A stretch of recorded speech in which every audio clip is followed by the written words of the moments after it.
1982 మార్చి 29వ తేదీన తెలుగుదేశం పార్టీ స్థాపించి ఇప్పటికి 43 సంవత్సరాలు అవుతా ఉంది.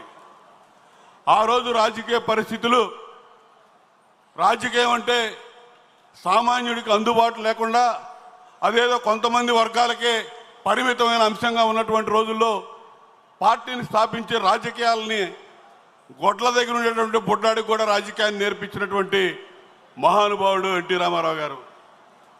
అంతేకాకుండా పేదవాడి కోసం కూడు గూడు గుడ్డ కల్పించడమే ప్రధాన ధ్యేయంగా ఒక సంస్కరణలకి, సంక్షేమ సంస్కరణలకి ఆద్యుడిగా నిలిచినటువంటి పేద ప్రజల దేవుడు ఎన్టీ రామారావు గారు. అటువంటి వ్యక్తి ఆంధ్రప్రదేశ్లోనే కాదు, తెలుగు వాళ్ళ ఖ్యాతిని జాతీయ స్థాయిలో ఇనుమడింపజేసినటువంటి వ్యక్తి ఎన్టీ రామారావు గారు. జాతీయ స్థాయిలో కాంగ్రెస్ ఇతర పక్షాలన్నీ కూడా ఏకం చేసి పోరాటం చేసినటువంటి మహనీయుడు ఎన్టీ రామారావు గారు. అటువంటి ఎన్టీ రామారావు గారికి ఘనంగా నివాళులు అర్పిస్తా ఉన్నా. ఎందుకంటే తెలుగు జాతి విశ్వఖ్యాతి అనే సబ్జెక్టు మీద మాట్లాడుతున్నాను కాబట్టి ఖచ్చితంగా ఎన్టీ రామారావు గారిని స్ఫురణకు తీసుకొచ్చుకోవాల్సిన అవసరం ఉంది.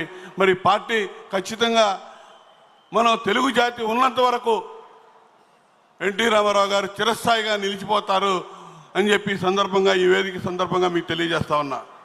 ఇకపోతే తెలుగు జాతి విశ్వఖ్యాతి అవటం అనేది ఎప్పుడు మొదలైందంటే నారా చంద్రబాబు నాయుడు గారు ముఖ్యమంత్రి అయిన దగ్గర నుంచే విశ్వవ్యాప్తంగా ఖ్యాతి గడించడం మొదలుపెట్టింది తెలుగు జాతి అనేది. ఆ రోజు వరకు సమాజంలో ఉన్నటువంటి విద్యా వ్యవస్థలో సమూల మార్పులు తీసుకొచ్చి సాంకేతిక రంగాన్ని అభివృద్ధి చేసి ఇంజనీరింగ్ కళాశాలలు ఇప్పుడిగా తీసుకొచ్చి విద్యలో సమూల మార్పులు తీసుకొచ్చి ఆ రోజున ఐటీకి, టెక్నాలజీకి, సాఫ్ట్వేర్కి ప్రధానంగా మరి ఆ రోజు బాటలు వేసినటువంటి మహనీయుడు చంద్రబాబు నాయుడు గారు. ఐటీని పరిపాలనలో జోడించి పరిపాలన మొదలుపెట్టినటువంటి మొట్టమొదటి పరిపాలనా దక్షుడు ముఖ్యమంత్రి కూడా నారా చంద్రబాబు నాయుడు గారని చెప్పుకోవడానికి నేను చాలా ఆనందపడతా ఉన్నాను, గర్వపడతా ఉన్నానని చెప్పి ఈ సందర్భంగా తెలియజేస్తున్నా.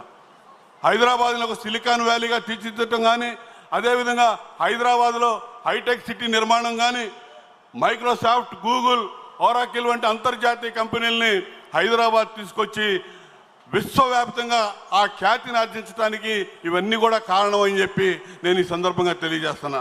అదేవిధంగా బిల్ గేట్స్ కానీ, బిల్ క్లింటన్ కానీ, టోనీ బ్లేయర్ కానీ ఇటువంటి ప్రపంచ నేతలతో సమావేశాలు జరిపి వారందరినీ హైదరాబాదు తెలుగు రాష్ట్రానికి తీసుకొచ్చి వారితో మమేకమై ఆ విధంగా కూడా తెలుగు జాతి యొక్క కీర్తిని విశ్వవ్యాప్తం చేసినటువంటి మహనీయుడు చంద్రబాబు నాయుడు గారు అని చెప్పి సందర్భంగా తెలియజేస్తున్నా.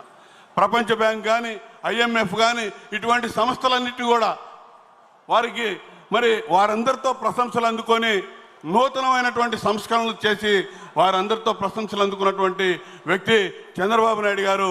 ఆ అంశాలకి జాతీయ, అంతర్జాతీయ మీడియా ఆ రోజున చంద్రబాబు నాయుడు గారిని వేణోళ్ళ పొగడి మరి మనకి ఈ విశ్వవ్యాప్తం చేసిన దానిలో తెలుగు యొక్క జాతి ఖ్యాతిని విశ్వవ్యాప్తం చేశారని చెప్పి సందర్భంగా తెలియజేస్తున్నా.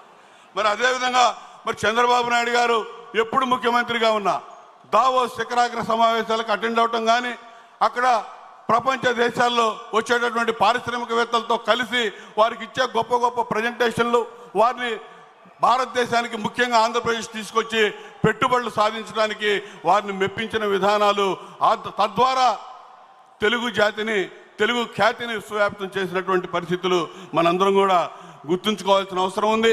NRI TDP విభాగం అనేక దేశాల్లో విస్తరించి పార్టీ పరంగా కూడా ఈ తెలుగు జాతి కీర్తిని విశ్వవ్యాప్తం చేసిందనేది ఈ సందర్భంగా మీ అందరికీ నేను తెలియజేస్తూ, ఇలా ఒక గ్లోబల్ లీడర్గా చంద్రబాబు నాయుడు గారు ఎదగటం, ఈ పార్టీని అంతర్జాతీయ స్థాయిలో మరి పెంచే విధానంలో అంచెలంచెలుగా ఇలా నారా లోకేష్ గారి నాయకత్వంలో ముందుకు పోతున్న విధానాలు కూడా మనందరం కూడా గమనించాల్సిన అవసరం ఉంది.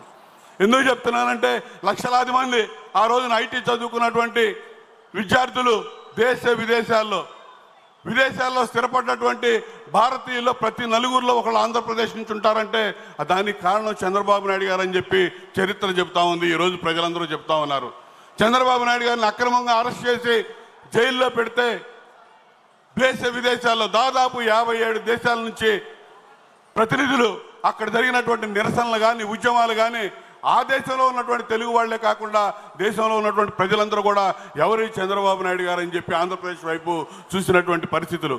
ఈ విధంగా తెలుగు జాతి కీర్తి విశ్వవ్యాప్తం అయిందని చెప్పి ఈ సందర్భంగా తెలియజేస్తూ, మరి నారా లోకేష్ గారు రాబోయే రోజుల్లో ఆయన యువగళం సందర్భంగా 3000 కిలోమీటర్ల పైన ఈ రాష్ట్రంలో పర్యటించి నిరుద్యోగ యువత యొక్క సమస్యలు విని ఈ రోజున వారికి ఏదైతే 20 లక్షల ఉద్యోగాల కల్పన కృషి చేస్తానని చెప్పారో, ఐటీ రంగంలో ఇలా మంత్రిగా ఇలా ప్రపంచవ్యాప్తంగా అనేక సంస్కరణలు తీసుకొస్తూ అక్కడ